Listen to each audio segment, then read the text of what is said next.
The Transformers by Marvel Comics. Issue 1. Circling the star Alpha Centauri ages ago was a planet unlike any other in the heavens, Cybertron. No rock or soil or sand contributed to its bizarre geography. Its content was entirely mechanical. Cybertron existed from metallic surface to core as a vast Saturn-sized machine world, a world whose origins were lost in the dead past. Yet, life had evolved here. It had grown and adapted and thrived in its environment remarkably well. And cities rose across a broad mechanical expanse, cities that were the products of Cybertron's dominant life form, the Autobots. Whereas life elsewhere in the cosmos usually evolved through carbon bonding, here it was the interaction of naturally occurring gears, levers, and pulleys that miraculously brought forth sentient beings. They created a mechanical paradise, a machine-filled landscape where each Autobot went about his pursuits in peace and prosperity. But every paradise has its serpent, and on this world, it was Megatron, commander of those who called themselves the Decepticons. Look at them below, contented fools, ripe for our conquest. Indeed, Ravage. We have lived peacefully with the Autobots for eons, slowly, secretly gathering our strength and pursuing our technology. Now we shall strike at those who have brought the stagnation of peace and plenty to Cybertron. They shall learn the way of conflict, the way of war, the way of Megatron! In the weeks that followed, Decepticons from everywhere reported for clandestine meetings to learn the logistics of the coming clash and their parts in the struggle. The wonders of their technology bestowed upon the Decepticons the awesome ability to transform into weapons of unprecedented power. With these tasks completed, all was in readiness for the first assault. Strike! Strike! With all the might at our command! Death to the Autobots and the decay they stand for! The war spread until it was a global conflict. The forces unleashed were staggering, inconceivable. And each attack upon an Autobot stronghold was orchestrated with the precision of which only finely tuned machinery is capable. As the powers at play grew in strength, Cybertron itself was shaken loose from its orbit and sent hurtling through space. And still, the war raged across the battle-scarred surface of the runaway planet. Though taken by surprise and destroyed in the billions in the initial assaults, the surviving Autobots were not defenseless. Each was gifted with the ability to alter his configuration into strange, unearthly vehicles of great offensive potential. And while the Decepticons in their armored aircraft shapes swooped down upon the many Autobot city-states erected during the war, the Autobot warriors stood firm and fought back. In time, the magnificent armies on each side of the struggle became known as the Transformers. Despite the valor of the Autobots, the Decepticons had planned the pattern of war too well. Autobot casualties mounted everywhere.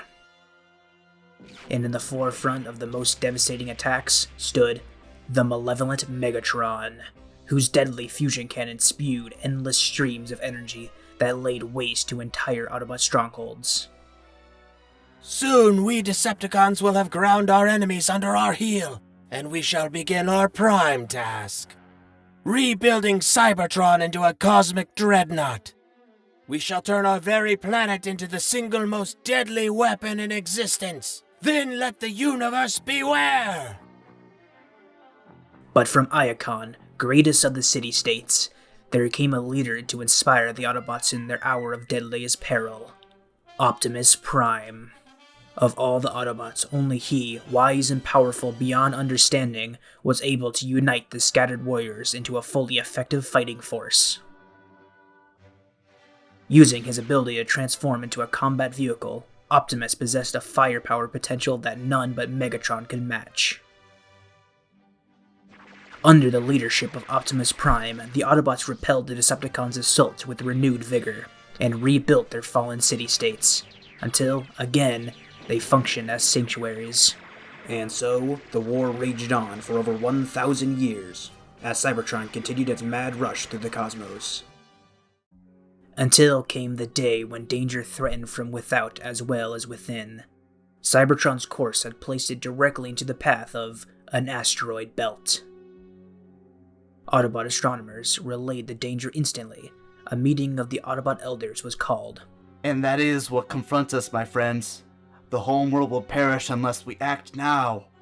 Whether racked by war or not, this is our world, sire. One day we will reclaim it. But first, this threat must be met.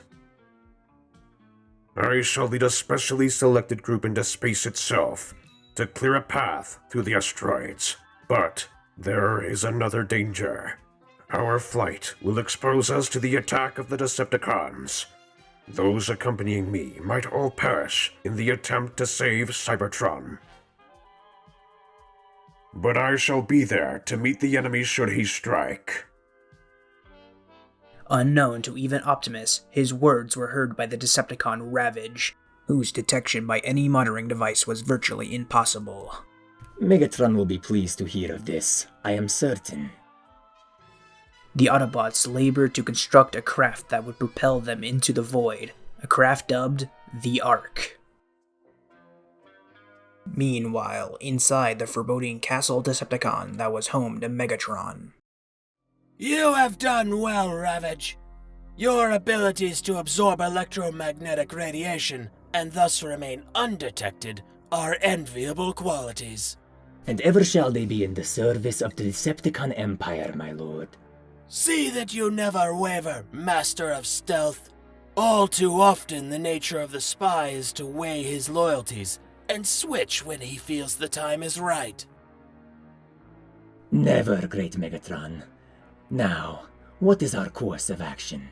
We shall construct our own spacecraft, pursue Optimus and his fools into space, and strike when they are weakest, after completed task. The death of their beloved ruler will so demoralize the remaining Autobots that their surrender will be a certainty. Ahead, the sons of Cybertron unleashed a celestial display of power seldom seen, as huge chunks of spaceborne rocks were pulverized, clearing the necessary pathway. And inside the spacecraft. Fellow Autobots, we have succeeded through your efforts, and soon our world will pass safely through this dangerous segment of space and travel near the lifeless third planet of this solar system before going beyond.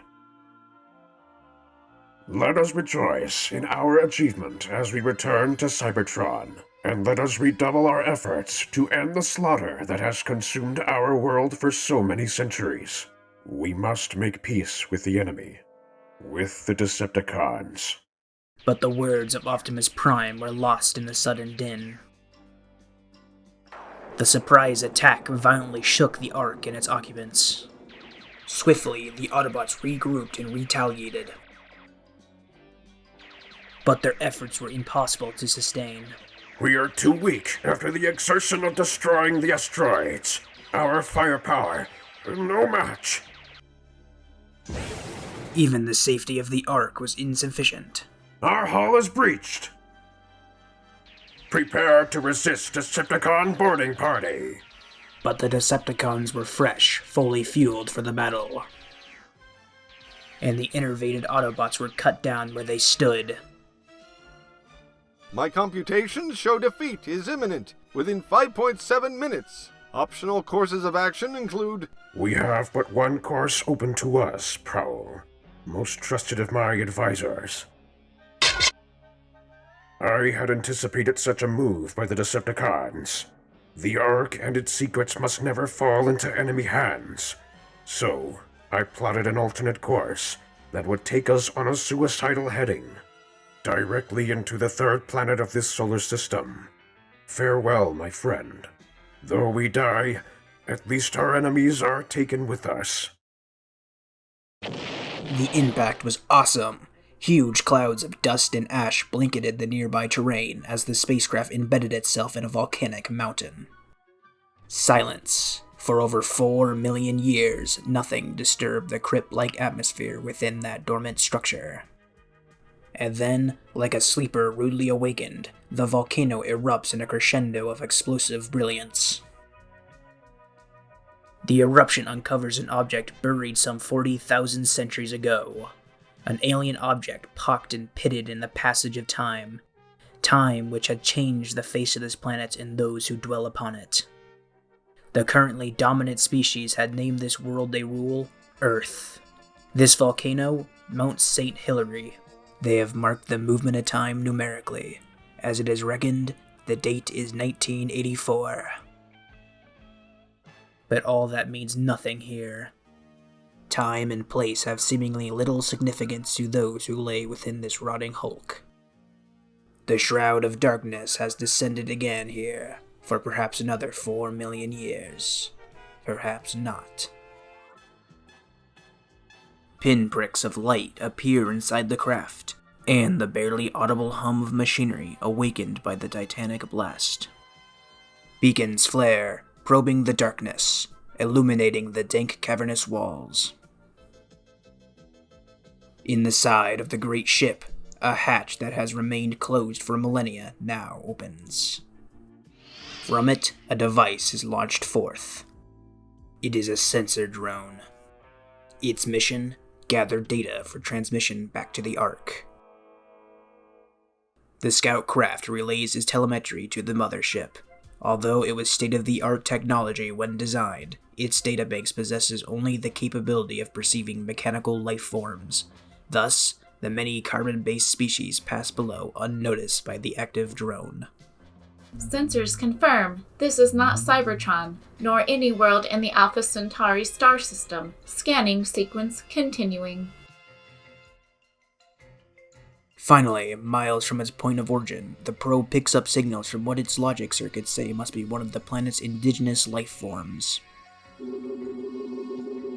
The configuration bears a striking resemblance to Decepticon attack forms. The drone swiftly plots its return to the Ark. Forests teeming with countless life forms appear utterly dead to the drone. But an Oregon interstate highway sends a stream of data back into the Autobot probe, almost overloading its circuits with information. Functionally, they resemble the vehicular Autobot forms. An automation affinity exists, and that seems enough. But there is more, much more, creatures of seemingly unending variety and shapes. All mechanically and electrically alive to the drone sensors. Back to the Ark, and resurrection. The ship's brain dispatches revival drones to reawaken its long-dormant crew. Commencing revival procedures. True to its programming, the Ark alters the structure of its inhabitants, rebuilding them to be able to change their shapes in accordance with the mechanical life detected beyond the Ark, the better to ensure survivability. But its memory banks were damaged in the ages-ago crash, and knowledge of the Great War was erased. Thus, friend and foe alike are equally subject to its attentions. The Ark's alterations are such that the basic nature of each robot is preserved. The Autobots are programmed to imitate earthly vehicles. The Decepticons will resemble earthly weapons and communication devices. Both factions, if necessary, can revert to their original robotic forms. Megatron, what has happened? Where are we? The ship's brain imparted the information on locale to our circuitry. We crash-landed on this world ages ago, and have been in a state of dormancy since, until an explosion reawakened the Ark, and it revived us. The Autobots, too, though groggy, have arisen from their stasis. Thus, let us finish the task that has driven our kind for centuries. But first... Are we all accounted for on this brave new world? Skywarp's up for ratings, sir, and my teleportational power will pop me right in their midst to make mischief. As ever, your cause is thundercrackers, great Megatron. Our land-bound enemy will be picked off at will as I soar over them, striking with rockets and sonic booms. As the fastest, most maneuverable of Decepticon jet flyers, I, Starscream, shall continue to accumulate Autobot body counts that enhance the reputation of our leader. Can the speeches, huh, Star? Rumble's back in town, and I'm gonna shake the place up with some low-frequency ground waves. You hit 'em from up top, and I'll do the job down here. And I, Frenzy, will shatter our opponent's equilibrium using high-pitched sound waves. I will not cease until every Autobot is slain. And you, Soundwave? I will monitor transmissions and read Autobot electrical impulses to learn their plans. Even my photographic memory serves as a defensive weapon. Does even that compare with Ravage's power to slip undetected anywhere, and my own monitoring devices in my nose module allow me to smell, hear, and detect electromagnetic radiation beyond that of any Decepticon? It all pales next to the artistry of Buzzsaw. I can pinpoint a hex nut at 20 miles with my optical sensors, and my beak has carved many an Autobot warrior into a masterpiece of scrap metal. Just leave some for later, big comrades. Allow me a few struggling survivors of our battle, and I'm certain I'll pry some useful information from them with my optical lasers, even if they die in the telling. Come! Our time to strike is later. The ship's brain has placed into our circuits the knowledge that this world possesses enormous untapped fuel resources. Resources we can exploit in our struggle against the Autobots. Why not strike now, my leader? End the Autobot threat in this world is ours for the taking. What flawed logic persuades you otherwise? Sound logic persuades me. We are still weak ourselves, and few in number. One of our mightiest is missing, our fuel sources uncertain. Should our attack fail, the might of Optimus could well decide the outcome. No! We leave. We will fight Starscream, but at a time and place of our choosing. At that, Megatron orders his Decepticons to turn and retreat.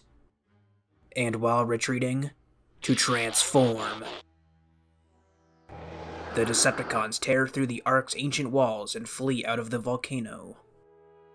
Did you see their shapes, Great Optimus? Warlike forms, native to this world, no doubt. The Ark has given us the information necessary to understand this prowl. Apparently, we can now transform into likenesses of beings who inhabit this world, as the Decepticons have done.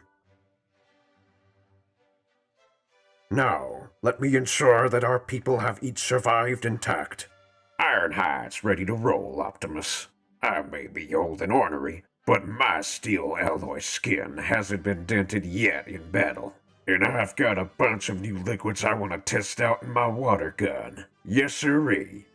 Oh, I say we leave right now and forget about traipsing after the stupid Decepticons. I'll use my stress testing sensor as a mathematical skill to rebuild the Ark and get us back to Cybertron, where we belong. Come on, Hopper, get with it. I only require a drop of fuel to run, so I'm going to explore this whole planet. Especially since the Ark said so much of it is water, and Bumblebee's little levers love a good swim. Well, Sunstreaker isn't leaving until the rest of the world gets a look at the sleekest Autobot in the bunch. And if any Decepticon dares to mess with the finish, he'll get 2 ground-to-air missiles stuffed where he won't want 'em. If you were as fast as Cliffjumper is, Sunstreaker, you wouldn't worry about your finish. And while I'm dodging fire, my glass gas can make any Decepticon brittle as ice. Huh? Brawn doesn't need any gas to rip things up. Nobody's stronger than me. One punch and your building or Decepticon goes bye-bye. Sideswipe's right up there with you, Brawn. Because I use my arms as pile drivers. I admit it's a little rash to rush headlong at Decepticon fortifications, but not one of them stopped me yet. Frankly, I'd rather be elsewhere hunting turbo foxes than with you roughnecks. But while we're here, my electro disruptor is charged up. It not only interferes with Decepticon circuitry, it also makes me appear to be where I'm not. That's why I'm called Mirage. Nice to hear how you got your name, Mirage. Now I got mine, Bluestreak, by being as fast as a Bluestreak, whatever that is. Some wise guys didn't even talk like a Bluestreak, whatever that is. Anyway, here I am. Listening to you, Bluestreak, taxes even the endless patience of Prowl. I have little to say, but my logic center dictates the most advantageous course of action in any situation. Well, that is neato, Prowl. But me, Jazz, I'd like to just cruise around and take in the sights. And if I've got to fight, well, my photon rifle and overhead flamethrowers can make things hot for the big nasties. You burn them, Jazz, but let Hound sniff them out for you. My infrared radiation collector makes me the best tracker on or off Cybertron. And if I ever get lost, my hologram gun projects terrain maps to get me back on track. Just let Windcharger zoom ahead and scrap a decept between my magnetic arms. I'll take in this planet's scenery later. The only thing Gears wants to learn about this planet is how to get off it. I hate this place already. I just know you're gonna use me as a mobile transport unit again once we have to set up. Nuts. Let's go home. Well, at least you don't have to patch Autobots up like old Ratchet does when one of us busts himself up playing hero. But I've got the tools to fix anything, even though I'd rather be partying than tinkering. And Wheeljack's the guy you had to patch up most. I can't help it. I love to mess with gadgets, especially our weaponry, like my shoulder cannons. I try to be careful, but sometimes it doesn't work. Thanks for being around, Ratchet old buddy. I don't know how many times I, Trailbreaker, had to use my force field projector and hide behind my own barrier when you're experimenting with those shrapnel shells. You're worse than a wild Decepticon, Wheeljack. At least we can be thankful that all of us have survived to this point, and perhaps even our arc is not irretrievably damaged. What say you, Huffer? I don't need any detailed analysis to know the damage was extreme, but I guess I'll have to take a sensor survey to see just how great. I'll try my best to effect repairs, but I don't have much hope. I'm really afraid we're stranded on this scrap ball forever. Don't always be so pessimistic, Huffer. It's hard enough to keep everyone's gears in gear without you gumming up their motivation circuits. My comrades, we must accept the sad truth that Cybertron may no longer even exist. But if it does, I swear, as leader of the Autobots, I shall return as theirs someday. But our immediate concern must be the repair of the Ark, and the learning of all we can about this alien world, where fate has cast us. Let Auntie transmit signals she is receiving from across this world, and place them on the monitor screens, that we may partake of knowledge, our greatest weapon. For the next few hours, the Autobots stand motionless, their memory receptors absorbing masses of information regarding the machine life that seems predominant upon this planet. Soon, armed with this knowledge, they will venture forth. Life. The Arc sensors did not detect it here those millennia ago, when we sought to pass through the asteroid belt nearby, and all of it unaware of the Decepticon menace in its midst. Our mission is clear. The renegade Decepticons are to be found and defeated. It is our fault they are here. Thus, it is our duty to see to their downfall. Optimus, this world is fascinating. My reconnaissance missions will be far more exciting than mere logistics gathering. Agreed, Hound, but let us never forget our primary purpose. To spare this world from the scourge we have unwittingly unleashed upon it. Elsewhere in the state of Oregon, life, carbon-based, goes on. Uh-oh, I can hear it coming. Here's where I get the "where were you after school" lecture, but I can't blame Dad. He's right. Buster? Son, I've tried to be understanding. I know you haven't got the slightest interest in cars or mechanical things, but regardless, there's still times when I need you here. Sorry, Dad.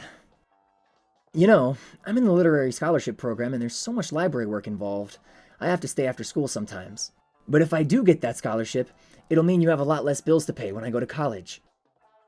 I know you're doing your best, son, but you've always got your nose buried in a book, and that bothers me. I just wish you were out doing something more useful to you. Something that'll lead to a job one day. Know what I mean? Sure, Dad. I'll try. Really. Well, I've just got about everything wrapped up here now, so Go ahead. If you want to go to the movies with your buddies, okay. Just be back by 10. On the dot. I'll see you, Dad. Buster, I hope you know I'm only thinking of you.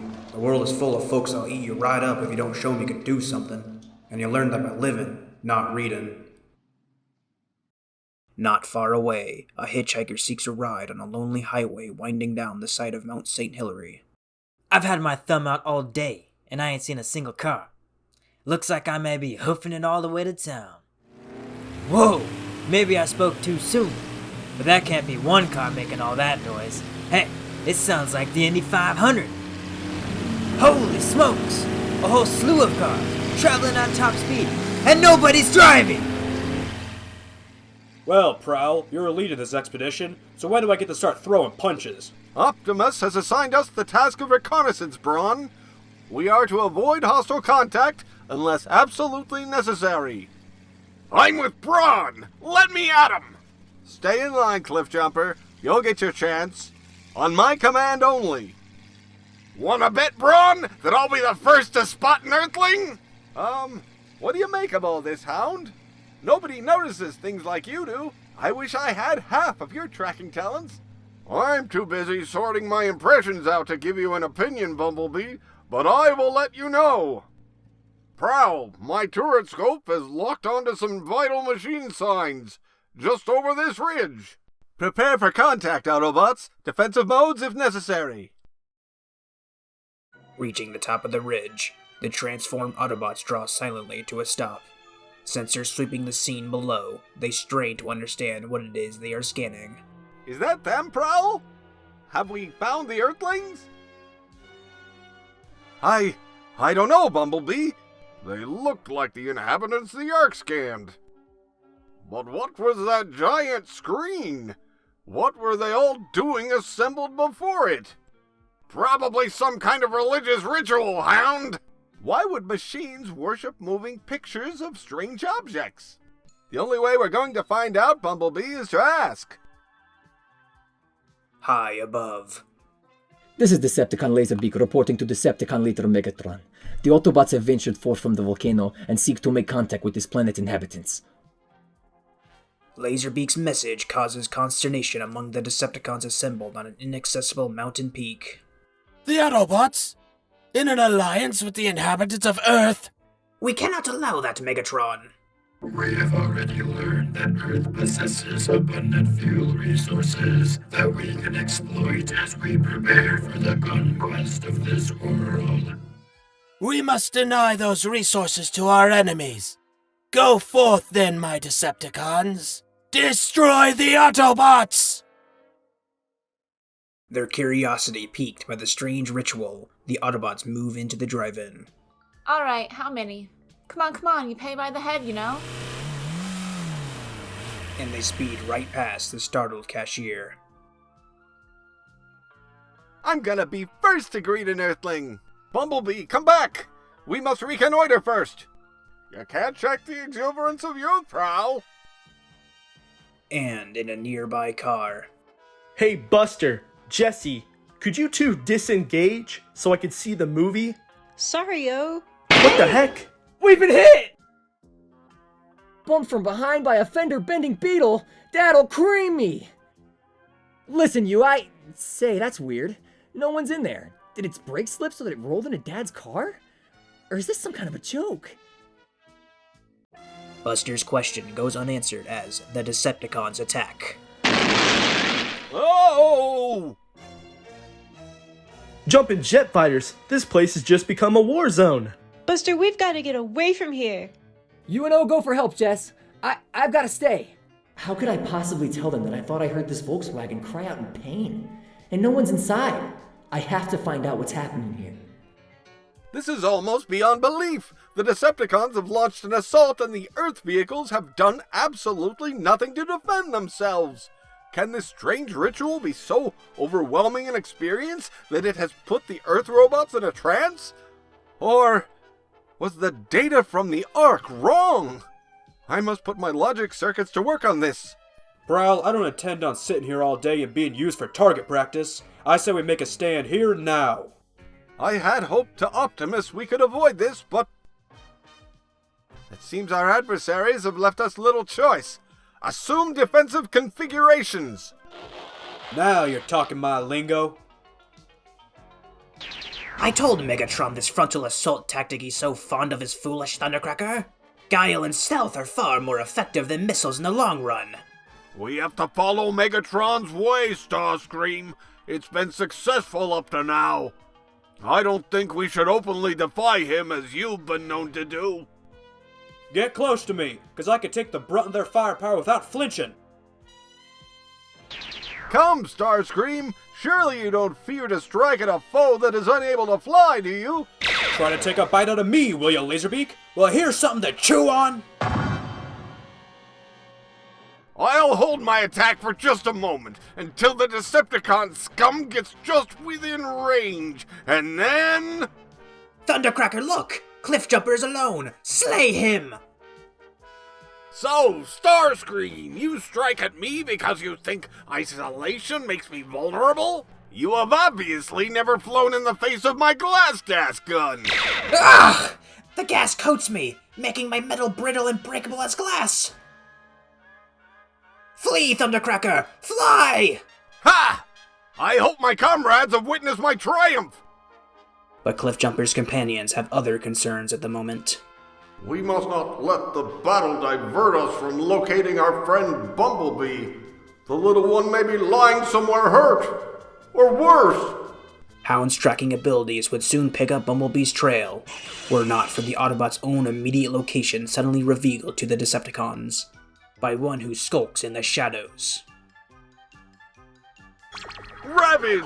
Finally you reveal yourself, Master Spy! Now back to your leader Megatron and tell him who defeated you this day!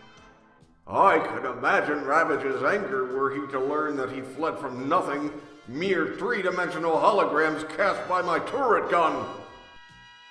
It will only be a matter of time before my concussion cannon strikes. There will be 2 less Autobots clinking around. Cliffjumper, my logic circuits have determined that the Ark was in error. Look, do you see the movement exhibited by those bizarre-looking objects? Yes, but what does it mean? It means that the mechanical vehicles we saw were not alive, but those small figures are. That's why the vehicles made no move to defend themselves. They are not sentient. When they moved upon the roadway we saw, the small beings were controlling them. What we are seeing is non-machine life, as hard as that may be to accept. That is the only logical explanation. Obviously, this changes things considerably. What should we do next? Next, we report our findings to Optimus Prime. In person, radio waves can be monitored. Only he possesses the wisdom we need to deal with these new contingencies. Follow me to the Ark, Autobots! But what about our small friend Bumblebee? Perhaps he was not injured too badly and has already left. In any case, we must leave immediately and draw the Decepticons' fire, because these non-mechanical life forms do not appear capable of defending themselves. And not far away. The noise is coming from this car really weird, almost like crying. It's been badly damaged, leaking something that looks like, but isn't, oil! And I haven't got the slightest idea what to do for it. I'm no mechanic. That's Dad's field. Dad! Say, if I can get this bug to his garage, he'll know how to patch it up. And so, Buster Witwicky climbs behind Bumblebee's wheel only to discover... No key, no ignition, no gas pedal. How does this car start? All by itself? It's moving out, slowly, sluggishly. Seems like all I'm doing is guiding it away. From the battlefield. Holy smokes, am I dreaming? Or did these big robots who were fighting the planes just change into cars? Buster gets no chance, however, to further observe the Autobots' escape. For, subject only to his steering it where he wants it to go, the yellow Volkswagen whisks him away. Later that night. What the deuce? Somebody's messing around in my garage. What's that, oil? Buster, that you, son? What the devil? Dad, listen! Hey, don't tell me. After all my years of trying to get you to put down the poetry and pick up a monkey wrench, it looks like you finally took your old dad's advice. Fixing cars on the side, are you? Dad, I can explain. No need to explain, son. My shop's your shop. Use it anytime you want. But I just want you to know, son, that I'm proud of you. Right proud. Dad, I wouldn't know how to fix a car if I tried. That's why I brought this one to you. Only it's not a car. It's got wheels, boy, and fenders, headlights too. Just what would you call it? Alive? Help me! Please! I'm dying! Next. Hey, buddy, can you spare some fuel? Hey everyone, thank you so much for watching to the end. This project has been in the works for a very long time, and I'm very excited to finally release it. At the end of these videos, I like to have a section dedicated to information about the issue, covers, letters, behind the scenes, etc. So let's start with the obvious. Yes, I did use the horrible IDW Classics remasters, but only for this issue. All future dubs of the Marvel US will be made using scans of my own personal copies, at least for the foreseeable future. Now I like to cover all the covers. First off, Marvel US #1 is iconic, but like, what's even going on here? Why is Optimus the size of a skyscraper? Just overall confusing. So cool as hell though. Marvel UK #1 looks really awesome. Now this is some art I hang on my wall. Although Soundwave and Optimus never even interact in this issue, so a bit misleading. Still sick though. Marvel UK #2 is an homage to an older comic about an alien invasion, and while I think it looks cool, it doesn't really fit the tone of Transformers. Now onto some letters. Only one I'd like to showcase today from UK #1. It's a cheat? The Transformers is a very colorful and enjoyable magazine. The idea of making toys into a comic strip is a good one, but surely kids reading the comic will go out and buy the Transformer toys and be disappointed with them because they don't do as much as in the comic, like actually fire their guns and fly, etc. We reckon most kids are used to using their imaginations when it comes to playing with action toys, but it's an interesting point, James, and we'd be interested in hearing what other readers have to say on the subject. Just thought that one was funny. And that's all for now. Join us next time for issue 2. Hopefully it won't take me nearly as long to make as this one did.